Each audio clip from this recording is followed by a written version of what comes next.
या ठिकाणी मग तो मध्यम मार्ग कोणता आहे? तो मग मध्यम मार्ग हा सारिपुत्त सांगतो की तो मध्यम मार्ग म्हटलं म्हणजे अष्टांग मार्गापेक्षा वेगळा तो नाही। मग अष्टांग मार्गापेक्षा वेगळा नाही म्हटलं म्हणजे काय आहे? तर सम्यक दृष्टी आहे, सम्यक संकल्प आहे, सम्यक वाचा आहे, सम्यक कर्म आहे, सम्यक उपजीविका आहे, सम्यक प्रयत्न आहेत, सम्यक स्मृती आहे, सम्यक समाधी आहे।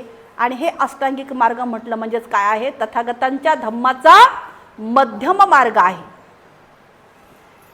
क्रोध, दृष्ट, बुद्धी, द्वेष, मत्सर, कृपणता, लोभ, ढोंग, कपट, उद्धटपणा या सर्व ज्या बाबी आहेत, सुस्तपणा, हे सर्व कशा आहेत? हे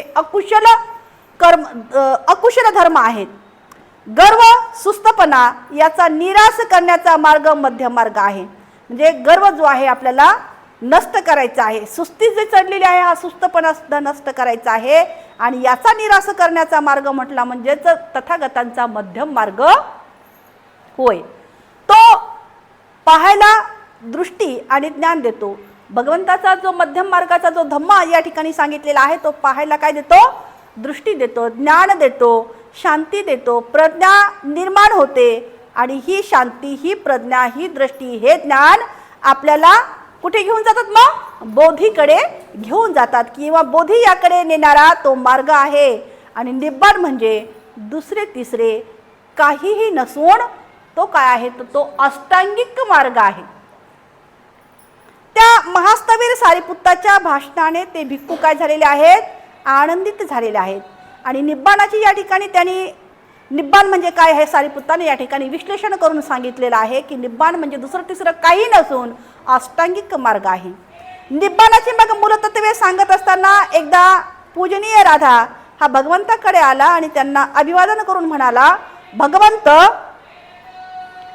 त्याने असा प्रश्न केला की भगवंत निब्बाण म्हणजे काय? निब्बाण म्हणजे विकारापासून मुक्ती आहे। जे विकार आहेत, विकार म्हणजे जे काही आता आजार चढल्यानंतर आपल्याला काही विकार निर्माण होतात, तर हे सुद्धा या बुद्धीमध्ये जे विकार भरलेले आहेत, बुद्धीमध्ये किंवा आपल्या मनामध्ये काय विकार भरलेले आहेत? मग आपल्या बुद्धीमध्ये किंवा आपल्या मनामध्ये काय विकार भरलेले आहेत? की क्रोध भरलेला आहे, दृष्ट वृत्ती भरलेली आहे, द्वेष भरलेला आहे, मत्सर भरलेला आहे, कृपणता भरलेली आहे, लोभ भरलेला आहे। आणि वरवर जे आहे लोभ, ढोंग, कपट, उद्धटपणा, गर्व, सुस्तपणा, अकुशलता, हे सगळं